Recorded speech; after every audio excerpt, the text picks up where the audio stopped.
அந்த ஆணியின் பெயரு பான்சிலாங். அவர்கள் பேசிக் கொண்டிருக்கும் போது ஜவோவினுடைய உள்ளங்கையில் ஏற்பட்டிருந்த சிராய்ப்பை அந்த ஆண் கவனிக்கிறான்.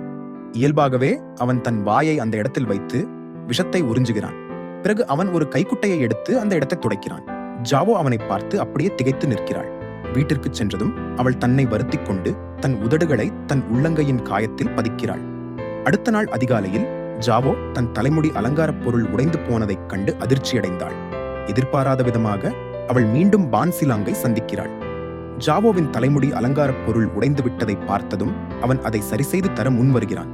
3 நாட்களுக்குப் பிறகு மீண்டும் சந்திக்க இருவரும் ஒப்புக்கொள்கிறார்கள். இரவு இன்னும் நீள்கிறது. சோம்பேறியான மற்றொரு பெண் ஆடம்பரமாக வீதியில் உலவுவதை பார்த்து கோபமடைந்த ஜாவோ வெளியே உரக்க கத்துகிறாள். ஜாவோ அவளை பார்த்து தலையை குனிந்து தன் தாயை பற்றி யோசிக்கிறாள். தானும் ஒரு நாள் அவர்களைப் போல மாறிவிடுவோமா என்று கலங்குகிறாள்.